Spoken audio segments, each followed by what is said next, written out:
बिस्मिल्लाहिर्रहमानिर्रहीम। Gulista Hafiz memorial institute school and college कर्तृक परिचालित ऑनलाइन कार्यक्रम परिचालनार क्षेत्रे आमी गुलिस्ता हाफिज मेमोरियल इंस्टीट्यूट सहकारी शिक्षिका आशराफुन नाहार आज के दशम श्रेणी कार्यक्रम शुरू करते जाচ্ছি। আমরা জানি বর্তমানে দেশে যে মহামারী করোনার বিপর্যয়ে আমার প্রিয় প্রাণপ্রিয় শিক্ষার্থীবৃন্দ শ্রেণী কার্যক্রম থেকে অনেকটা পিছিয়ে আছে, তারই প্রেক্ষিতে বর্তমান সরকার এই কার্যক্রম হাতে নিয়েছে। তাই আজকে আমি দশম শ্রেণীর জীববিজ্ঞান ক্লাস শুরু করছি। আচ্ছা, আমরা গত ক্লাসে আলোচনা করেছিলাম সালোক সংশ্লেষণ প্রক্রিয়া নিয়ে। আমরা জানি সালোক সংশ্লেষণ প্রক্রিয়ায় খাদ্য প্রস্তুত হয়।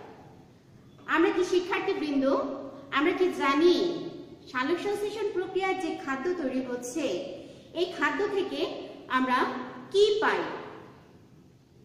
হ্যাঁ, আমি বুঝতে পারছি তোমরা সবাই উত্তর দিয়েছো শক্তি পাচ্ছি। তাহলে এই শক্তির প্রধান উৎস কি? নিশ্চয়ই তোমরা বলবে যে এই শক্তির প্রধান উৎস হচ্ছে প্রাকৃতিক শক্তি, সৌরশক্তি। আমরা জানি এই সূর্য থেকে যে শক্তি পৃথিবীতে আসে, পৃথিবীতে সালোক সংশ্লেষণ প্রক্রিয়ায় উদ্ভিদ এই শক্তিটা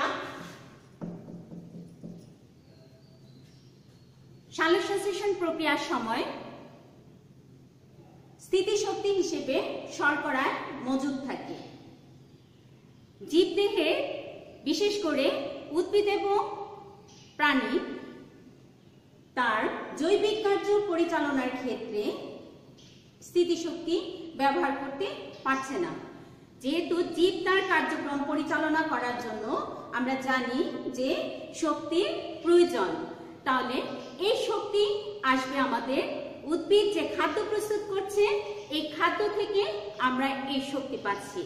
তাহলে এই শক্তি যে স্থিতিশক্তিটা সালোক সংশ্লেষণ প্রক্রিয়ায় এই স্থিতিশক্তি যেটা হচ্ছে C6H12O6 এই শর্করা স্থিতিশক্তি হিসেবে মজুদ থাকে। এই মজুদকৃত স্থিতিশক্তি রাসায়নিক শক্তি হিসেবে গতিশক্তিতে পরিণত করে আমরা জীব এবং অর্থাৎ উদ্ভিদ এবং প্রাণী ব্যবহার করে থাকি। তাহলে এই জটিল খাদ্যবস্তু অর্থাৎ শর্করা জাতীয় খাদ্যবস্তু জারিত হয়ে বিভিন্ন এনজাইম এবং কোএনজাইম দ্বারা জারিত হয়ে খাদ্য প্রস্তুত যে হচ্ছে এই খাদ্যটা জারিত হয়ে কার্বন ডাই অক্সাইড, পানি এবং শক্তি উৎপাদন করার প্রক্রিয়ার নামই হচ্ছে শ্বসন প্রক্রিয়া। অর্থাৎ আমরা যদি বলি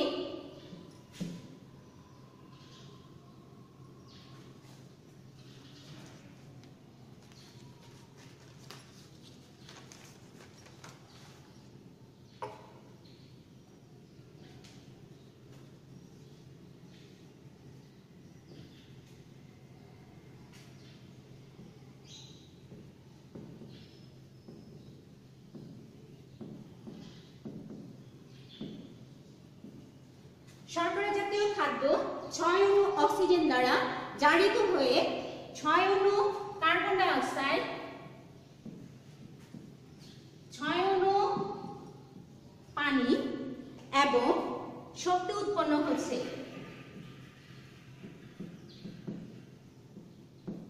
শক্তি, সেই শক্তি 686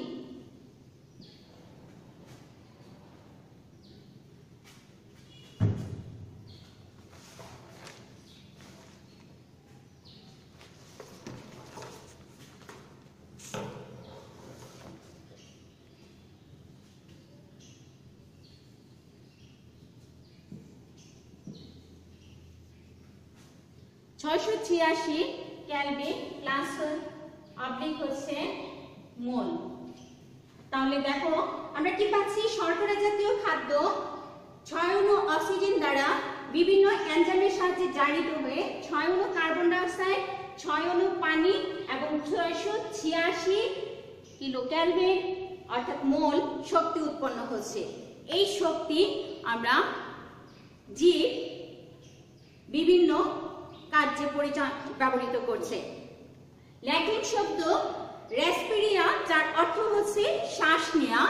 এই শ্বাস নেওয়া শব্দ থেকেই রেসপিরেশন অর্থাৎ শ্বসন শব্দটির উৎপত্তি। আজকে আমরা তাহলে আলোচনা করব শ্বসনের বিভিন্ন বিস্তারিত কার্যক্রম আমরা আলোচনা করব। আমরা জানি আজকে যে আলোচনা সেটা হচ্ছে শ্বসন প্রক্রিয়া। এই শ্বসন প্রক্রিয়া শেষে আমরা শিখন ফল পাবো। শ্বসন প্রক্রিয়া ব্যাখ্যা করতে পারবে, সবাত শোষণ ও অবাত শোষণের ধারণা ও গুরুত্ব বিশ্লেষণ করতে পারবে, সালোকসংশ্লেষণ ও শ্বসনের মধ্যে তুলনামূলক আলোচনা করতে পারবে।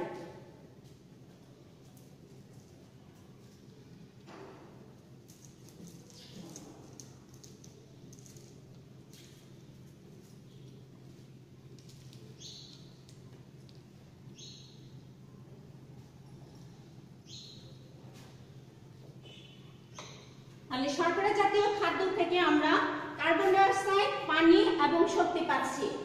এই শক্তি উদ্ভিদের যে শ্বসন প্রক্রিয়াটা সম্পন্ন হচ্ছে উদ্ভিদের বর্ধিষ্ণু অঞ্চলে ফুল, পাতার কুঁড়ি, অঙ্কুরিত বীজ, মূল এবং কাণ্ডের অগ্রভাগ, এই শ্বসন ক্রিয়ার হার সবচেয়ে বেশি।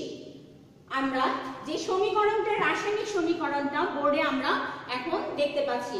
শিক্ষার্থী বন্ধু, তোমরা সবাই বুঝতে পারছো যে শর্করা জাতীয় খাদ্য থেকে আমরা কিভাবে শক্তি পাচ্ছি।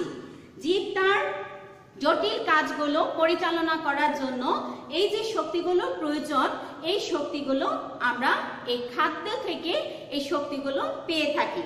তাহলে এই শ্বসন প্রক্রিয়ার জন্য আমরা জানি শর্করা জাতীয় খাদ্যকে জারিত করার জন্য প্রয়োজন হচ্ছে কিসের? অক্সিজেনের। তাহলে এই অক্সিজেনের প্রয়োজনীয়তার উপর ভিত্তি করে আমরা শ্বসন প্রক্রিয়াকে দুইটি ভাগে ভাগ করতে পারি। ভাগগুলো হচ্ছে, এক হচ্ছে প্রকারভেদ,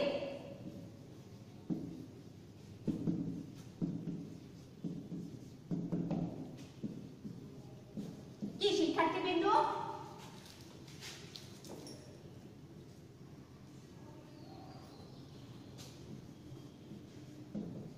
কি সবাত শোষণ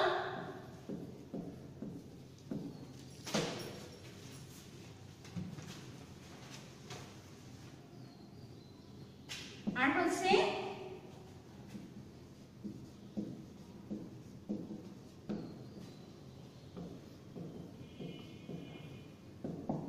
অবাত শোষণ। তাহলে সবাত শোষণ এবং অবাত শোষণ প্রক্রিয়া। সবাত শোষণ প্রক্রিয়া আমরা বলতে পাচ্ছি যে শ্বসন প্রক্রিয়া অক্সিজেনের প্রয়োজন হয় এবং শাসনিক বস্তুরূপে কি হচ্ছে সম্পূর্ণ জারিত হয়ে শর্করা জাতীয় খাদ্য জারিত হয়ে বিভিন্ন ধরনের শক্তি উৎপন্ন হচ্ছে, তাকে সবাত শোষণ বলে। সবাত শোষণ হলো উদ্ভিদ এবং প্রাণীর স্বাভাবিক শোষণ প্রক্রিয়া। তাহলে আমরা সবাত শোষণে যদি যাই, আমরা জানি এই শোষণ প্রক্রিয়া কতক্ষণ সম্পন্ন হচ্ছে শিক্ষার্থীবৃন্দ? 24 ঘন্টায় আমরা জানি আমরা কি করছি, শ্বসন প্রক্রিয়া সম্পন্ন করছি। তাহলে দিন রাত 24 ঘন্টায় শোষণ প্রক্রিয়া হয়। তাহলে উদ্ভিদের এই যে শর্করা জাতীয় খাদ্য থেকে আমরা শক্তি পাচ্ছি, এই শক্তি উদ্ভিদের কোষে বিশেষ করে সাইটোপ্লাজমে এবং মাইটোকন্ড্রিয়াতে শক্তিগুলো উৎপন্ন হচ্ছে।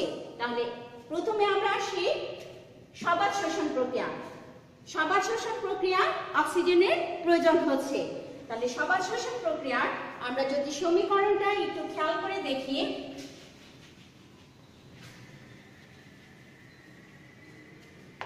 কি দেখতে পাচ্ছি? সবাত শোষণ প্রক্রিয়া হচ্ছে 6 অণু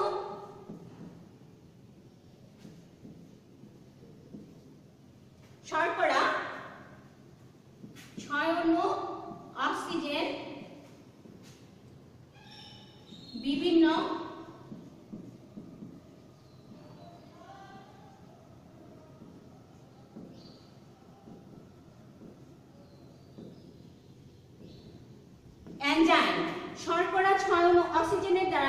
এবং বিভিন্ন এনজাইমের সাহায্যে জারিত হয়ে উৎপন্ন হচ্ছে 6 অণু কার্বন ডাই অক্সাইড,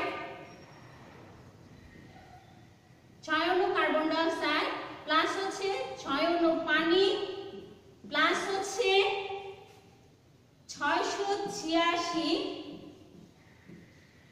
কেলভিন মোল শক্তি উৎপন্ন হচ্ছে।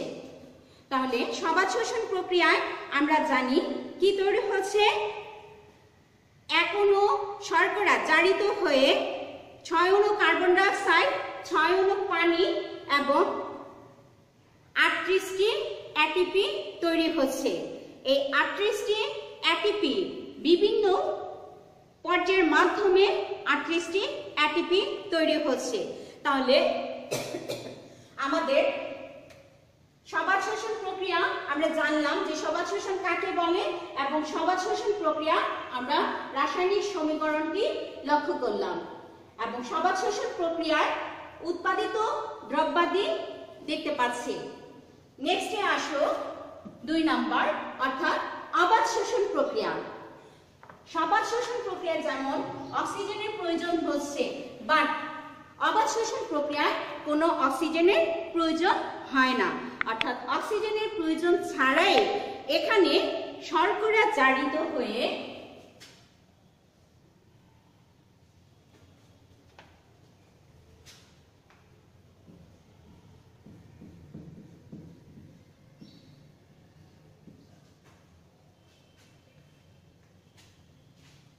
শর্করা এনজাইমের দ্বারা জারিত হয়ে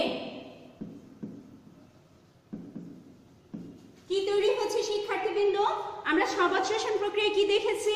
শর্করা জারিত হয়ে তৈরি হচ্ছে কার্বন ডাই অক্সাইড এবং পানি তৈরি হচ্ছে এবং সঙ্গে কি তৈরি হচ্ছে?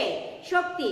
কিন্তু অবাত শোষণ প্রক্রিয়ায় খেয়াল করে দেখো তৈরি হচ্ছে ইথাইল অ্যালকোহল, অর্থাৎ এখানে তৈরি হচ্ছে 2 অণু ইথাইল অ্যালকোহল C2H5OH প্লাস তৈরি হচ্ছে 2 অণু কার্বন ডাই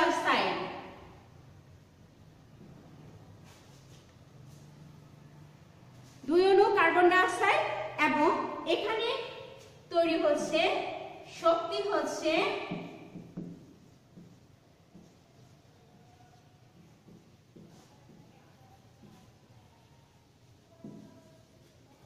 মোল শক্তি উৎপন্ন হচ্ছে।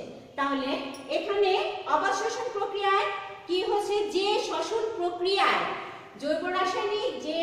জৈব রাসায়নিক প্রক্রিয়ায় শর্করা জাতীয় খাদ্য বিভিন্ন অক্সিজেনের অনুপস্থিতিতে বিভিন্ন এনজাইম দ্বারা জারিত হয়ে ethyl alcohol, carbon die oxide এবং শক্তি উৎপন্ন হচ্ছে, তাকেই বলবো আমরা কি অবাত শোষণ প্রক্রিয়া।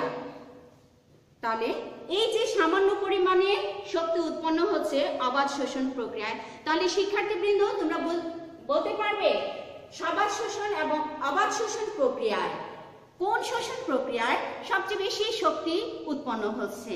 হ্যাঁ, ঠিক বলেছ, কি সবাত শোষণ প্রক্রিয়ায় সবচেয়ে বেশি উৎপন্ন হচ্ছে এবং অবাত শোষণ প্রক্রিয়ায় অল্প শক্তি উৎপন্ন হচ্ছে, যা কিনা কিছু অণুজীব, আমরা জানি অণুজীব হচ্ছে অসম্পূর্ণ জীব, যে জীবগুলোর মধ্যে এই অবাত শোষণ প্রক্রিয়া সম্পন্ন হচ্ছে। তাহলে পরিপূর্ণ জীবের ক্ষেত্রে বিশেষ করে উদ্ভিদ এবং প্রাণীর জন্য যে শ্বসন প্রক্রিয়াটার প্রয়োজন হচ্ছে, তাহলে সেই শ্বসন প্রক্রিয়ার নাম হচ্ছে সবাত শোষণ প্রক্রিয়া।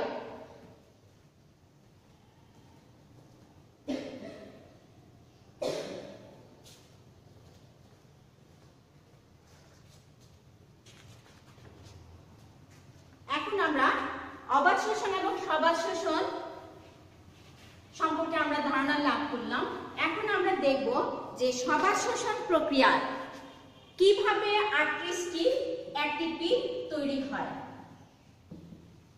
সবাত শোষণ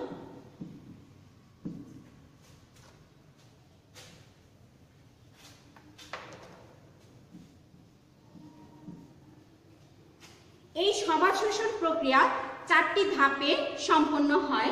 ধাপগুলো হচ্ছে, 1 নম্বর হচ্ছে গ্লাইকোলাইসিস,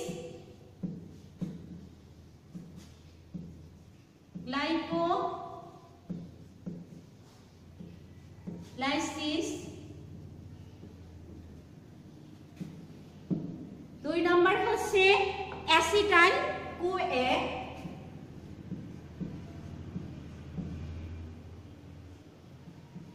অ্যাসিটাইল কোএ। 3 নম্বর হচ্ছে ক্রেবস চক্র, ক্রেবস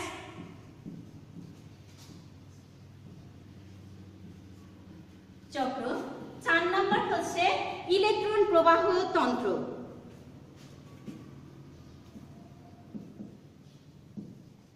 ইলেকট্রন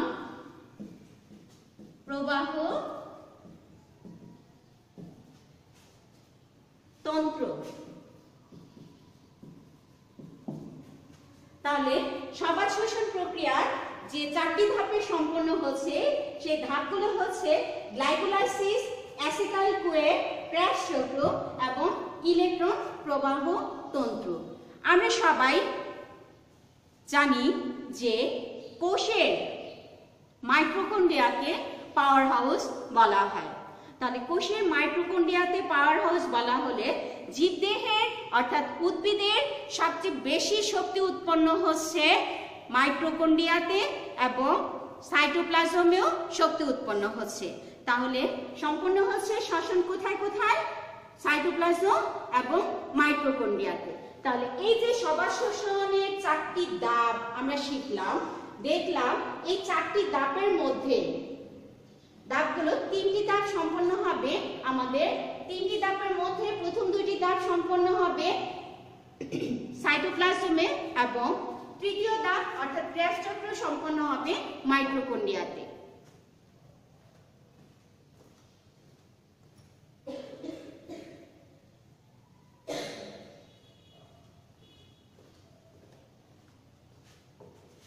এখন তাহলে আমরা আসি গ্লাইকোলাইসিস চক্র। গ্লাইকোলাইসিসে আমরা এই প্রক্রিয়ায়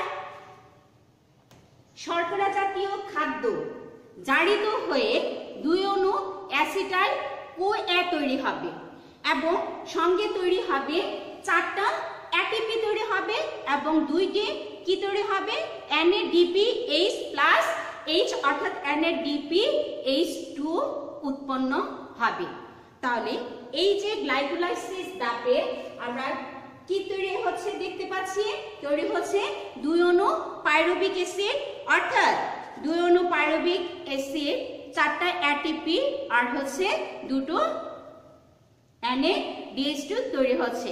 এই 4টি এটিপির মধ্যে 2টি এটিপি জীবের কার্যক্রম পরিচালনা করার সময় খরচ হয়ে যায়, বাকি থাকে 2টি এটিপি বাকি থাকে। তাহলে উৎপাদিত হচ্ছে 2 অণু অ্যাসিটাইল কোএ, 2 অণু এটিপি এবং 2 অণু NADH2। এখানে আমি একটি সূত্র দিয়ে দিচ্ছি। আমরা জানি এক অণু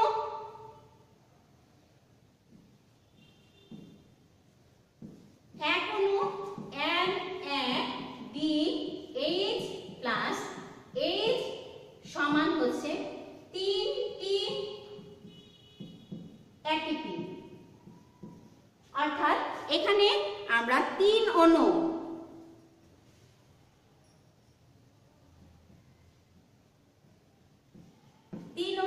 এটিপি পাচ্ছি। তাহলে এক অণু NADH2 উৎপাদিত হলে ওখানে পাবো আমরা 3 অণু এটিপি এবং এক অণু FADH2, এক অণু FADH2 সমান পাবো 2 অণু এটিপি। তাহলে কয় অণু? এক অণু FADH2 যদি উৎপাদিত হয় শ্বসন প্রক্রিয়া, তাহলে সেখানে আমরা ধরবো কয়টি এটিপি? 2 অণু এটিপি ধরবো এবং এক অণু GTP সমান হচ্ছে এক অণু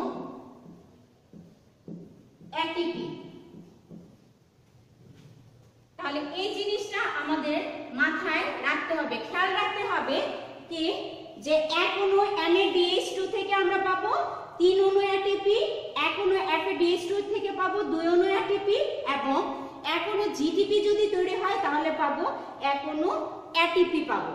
তাহলে এই জিনিসটা যদি আমাদের মনে থাকে তাহলে আমরা বের করতে পারবো কিভাবে শ্বসন প্রক্রিয়ায় 38টি এটিপি তৈরি হয়। তাহলে এখানে গ্লাইকোলাইসিস আমরা পেয়েছি কি অ্যাসিটাইল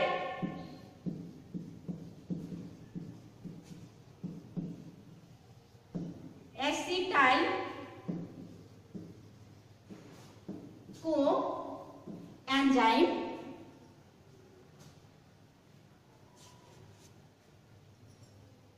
2 অণু কার্বন ডাই অক্সাইড,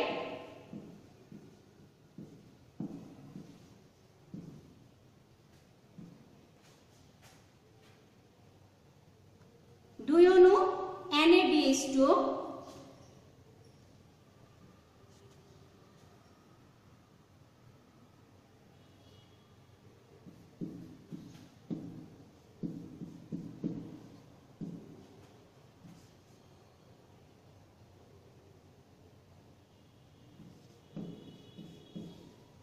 আর হচ্ছে 4টি এটিপি তৈরি হচ্ছে। এই 4টি এটিপি যে তৈরি হচ্ছে, 2টা আমাদের খরচ হয়ে যায়। এটা পাচ্ছি আমরা কোন চক্রে? গ্লাইকোলাইসিস ধাপে আমরা পাচ্ছি। তাহলে এই গ্লাইকোলাইসিস ধাপ সম্পন্ন হচ্ছে কোথায়? কোষের সাইটোপ্লাজমে। এখন আমরা আসব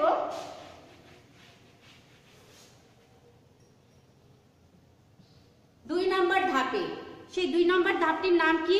সেই 2 নম্বর ধাপটির নাম হচ্ছে কি? অ্যাসিটাইল কোয়েন।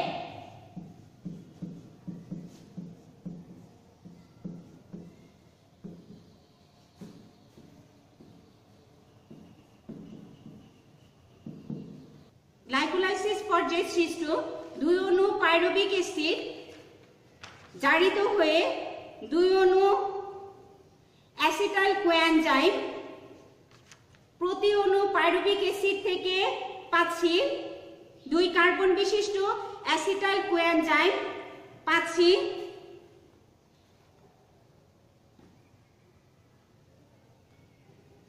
1 অণু কার্বন ডাই অক্সাইড এবং 1 অণু NaDH2।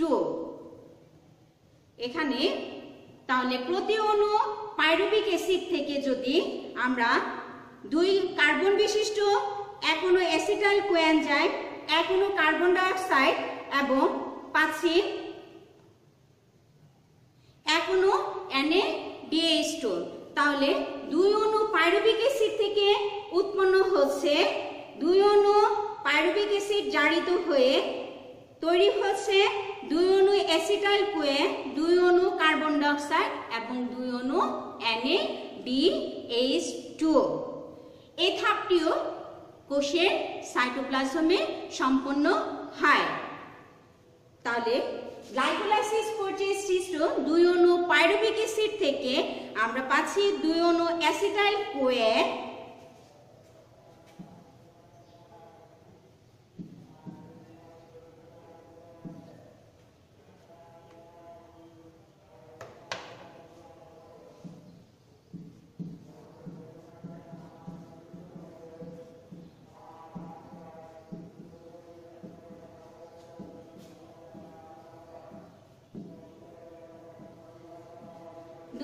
অ্যাসিটাইল কোয়েন, 2 অণু কার্বন ডাই অক্সাইড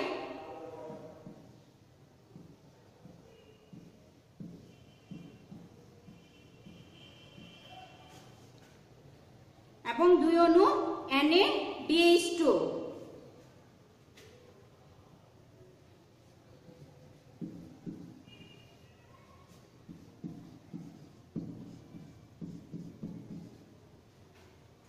তাহলে এটা 2 অণু অ্যাসিটাইল কোয়েন, 2 অণু কার্বন ডাই অক্সাইড এবং 2 অণু NaDH2 আমরা পাচ্ছি কোথা থেকে?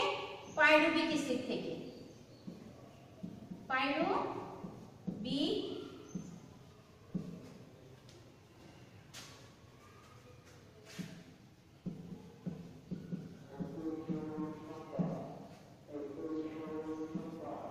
পাইরুভিক অ্যাসিড থেকে পাচ্ছি কয় অণু পাইরুভিক অ্যাসিড?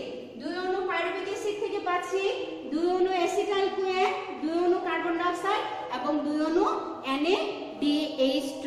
এবং এই পর্যায়টিও সম্পন্ন হচ্ছে কোষের সাইটোপ্লাজমে। এখন আমরা আসব পর্যায় 3।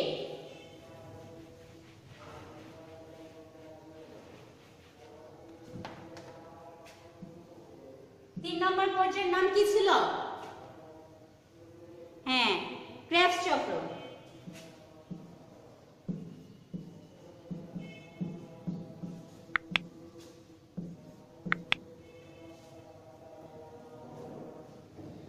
এখন ইংরেজ প্রাণ রসায়নবিদ স্যার হ্যান্স ক্রেবস এই চক্রটি আবিষ্কার করেছেন বলে এই চক্রের নাম হচ্ছে কি?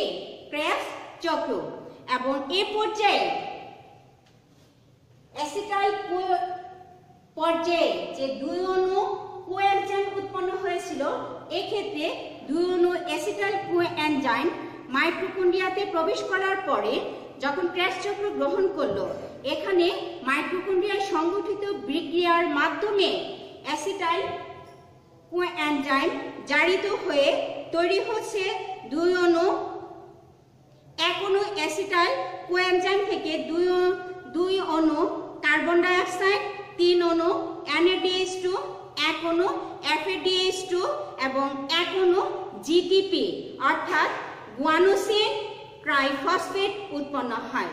অর্থাৎ 2 অণু অ্যাসিটাইল কোএনজাইম থেকে 4 অণু কার্বন ডাই অক্সাইড, 6 অণু NADH2, 2 অণু FADH2 এবং 2 অণু GTP উৎপন্ন হয়।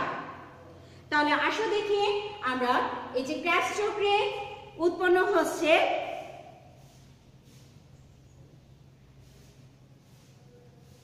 দুই অণু অ্যাসিটাইল কোয়ে থেকে আমরা পাচ্ছি 4 অণু carbon die oxide,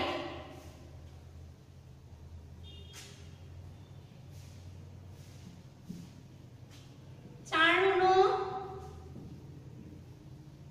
carbon die oxide,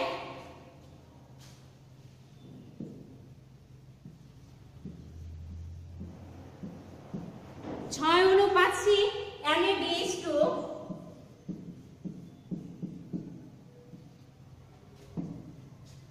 NADH2, 2 অণু পাচ্ছি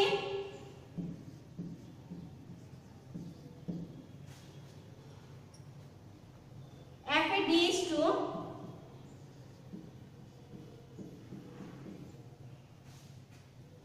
এবং 2 অণু পাচ্ছি GTP।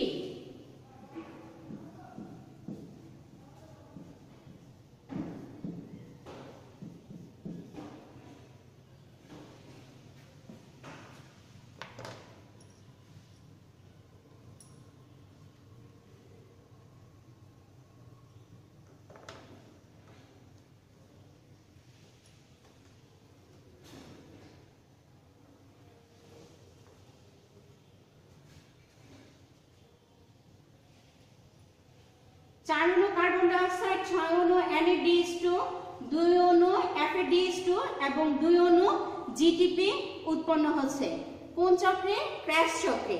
তাহলে আমরা দেখেছি যে গ্লাইকোলাইসিস ধাপে তৈরি হচ্ছে 6 অণু ATP আর হচ্ছে 2 অণু ATP। তাহলে মোট হচ্ছে কয়টি ATP? 8টি ATP তৈরি হচ্ছে গ্লাইকোলাইসিসে। এবং অ্যাসিটাইল কোএনজাইমে তৈরি হচ্ছে 6টি ATP। ক্রেবস চক্রে দেখো আমরা এখানে 4 অণু কার্বন ডাই অক্সাইড, 6 অণু NADH2, 2 অণু FADH2 এবং 2 অণু GTP পাচ্ছি। এখন আমরা যদি এটাকে বের করি, আমরা জানি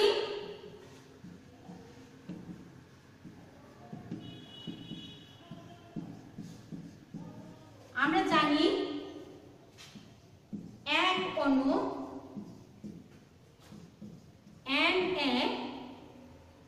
NADH2 সমান হচ্ছে 1 অণু ATP। অতএব এখানে কয়টি ATP তৈরি হয়েছে? 6 অণু NADH2 তৈরি হচ্ছে। তাহলে 6 অণু NADH2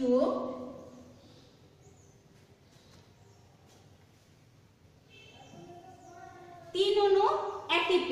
1 অণু NADH2 থেকে আমরা পাচ্ছি 3 অণু ATP। তাহলে 6 অণু NADH2 থেকে আমরা পাচ্ছি কি বাড়বে না কমবে? নিশ্চয়ই বাড়বে। তাহলে আমরা বের করি 3 গুণন কত 6 সমান হচ্ছে 18 অণু ATP তৈরি হচ্ছে। তাহলে NADH2 কত পেয়েছি 18 অণু, এবং এখানে 2 অণু কি তৈরি হয়েছে FADH2 তৈরি হয়েছে। তাহলে 1 অণু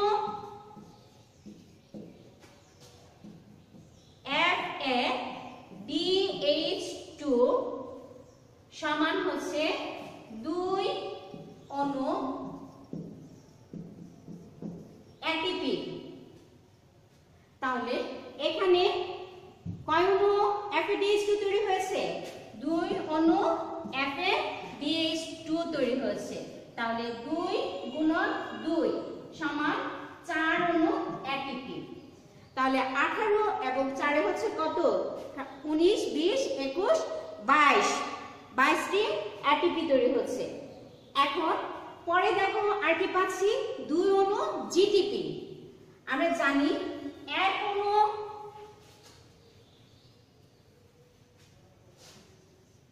GTP সমান হচ্ছে 1 অণু ATP।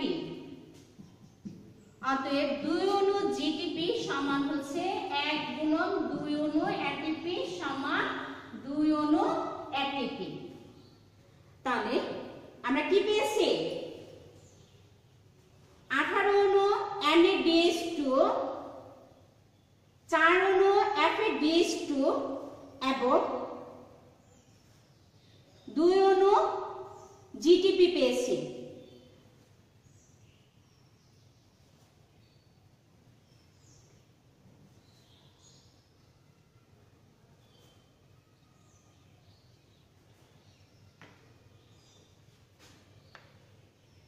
তাহলে আমরা দেখতে পাচ্ছি যে ক্র্যাশ চক্রে সবচেয়ে বেশি শক্তি উৎপন্ন হচ্ছে, এবং এই ক্র্যাশ চক্রটি কোথায় সম্পন্ন হচ্ছে?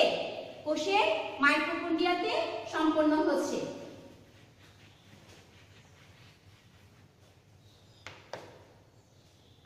এখন আমরা আসি ইলেকট্রন প্রবাহ তন্ত্র।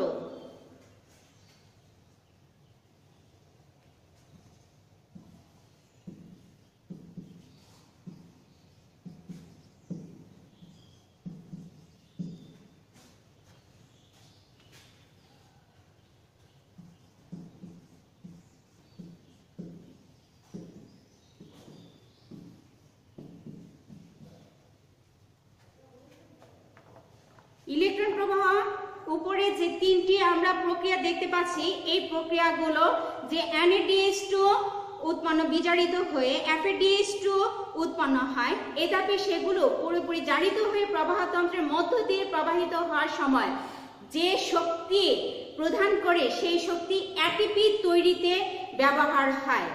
ইলেকট্রন প্রবাহতন্ত্র মাইটোকন্ড্রিয়াতে সম্পন্ন হচ্ছে। তাহলে আমরা দেখতে পাচ্ছি যে সবাত শোষণ প্রক্রিয়ায়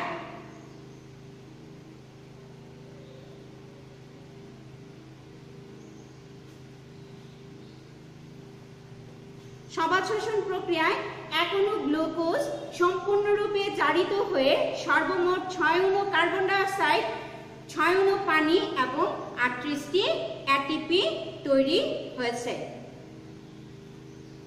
এখন আমরা আসি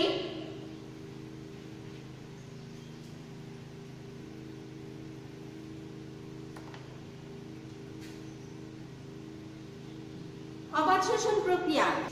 এখন দেখো অবাত শোষণ প্রক্রিয়ার এই ধাপে 1 অণু গ্লুকোজ থেকে আমরা পাচ্ছি 2 অণু পাইরুভিক অ্যাসিড, 4 অণু ATP যে পেয়েছিলাম, এই 2 অণু NADH2 যে উৎপন্ন হয়, এই বিক্রিয়ায় সবাত শোষণে গ্লাইকোলাইসিসের যে পর্যায়টি সম্পন্ন হয়েছিল ওরকম ভাবে সম্পন্ন হয়, তবে পাইরুভিক অ্যাসিড এখানে বিজারিত হয় বলে অবাত শোষণে গ্লুকোজের অসম্পূর্ণ জারণ ঘটে। আর 2 নাম্বার হচ্ছে পাইরুভিক অ্যাসিডের বিজারণ। সাইটোপ্লাজমে অবস্থিত বিভিন্ন এনজাইমের কার্যকারিতায় পাইরুভিক অ্যাসিড বিজারিত হয়ে carbon die oxide, ethyl alcohol এবং প্রয়োজনীয় কিছু ল্যাকটিক অ্যাসিড উৎপন্ন হয়। এক্ষেত্রে গ্লাইকোলাইসিস উৎপন্ন বিজারিত NAD অর্থাৎ NADH2 জারিত হয়ে যে ইলেকট্রন, প্রোটন ও শক্তি নির্গত করে তা পাইরুভিক অ্যাসিড থেকে ল্যাকটিক অ্যাসিড বা ইথানল উৎপাদনের জন্য। অন্যদিকে অক্সিজেনের অভাবে তখন অক্সিডেটিভ ফসফোরাইলেশনেও চলে না। তাই সবার শোষণের ক্ষেত্রে এখনো গ্লুকোজের গ্লাইকোলাইসিসের নিট মাত্র 2 অণু ATP তৈরি হয়। তাহলে শিক্ষার্থী বন্ধু, আমরা আজকে কি দেখতে পাচ্ছি? সবার শোষণ এবং অবাধ শোষণ প্রক্রিয়ায় বিস্তারিত আলোচনা করার পরে আমরা বুঝতে পারছি যে জীবের কার্যক্রম পরিচালনা করার জন্য কিসের প্রয়োজন? শ্বসন প্রক্রিয়ার অর্থাৎ কার্যক্রম পরিচালনার জন্য শক্তির প্রয়োজন। আর এই শক্তি উৎপাদন প্রক্রিয়াটি আমরা আজকে বিস্তারিতভাবে আলোচনা করলাম, যে প্রক্রিয়াটির নাম হচ্ছে কি? শ্বসন প্রক্রিয়া। তাহলে আমরা আগামী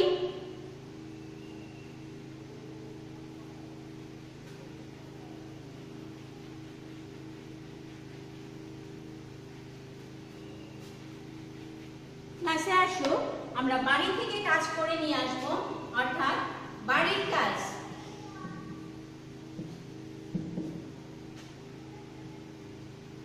সহজ বাড়ির কাজ আমি দিয়ে দিচ্ছি, তোমরা এই বাড়ির কাজটা করে নিয়ে আসবে।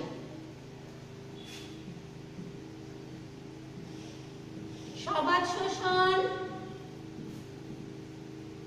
ও অবাধ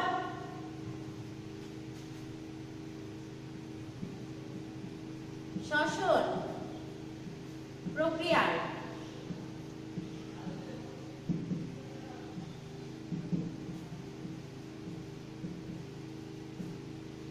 তুলনামূলক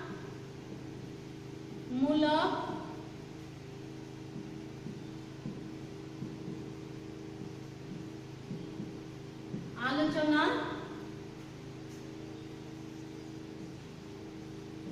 করো। তাহলে আমার প্রিয় শিক্ষার্থীবৃন্দ, আমাদের আজকের এই আলোচনা শ্বসন প্রক্রিয়ার আলোচনা করার পরে আমরা বাড়ির কাজ দিয়ে দিলাম কি? সবাদ শোষণ এবং অবাধ শোষণ প্রক্রিয়া তুলনামূলক আলোচনা করো। তোমরা সবাই বাড়ি থেকে বাড়ির কাজটি করে নিয়ে আসবে।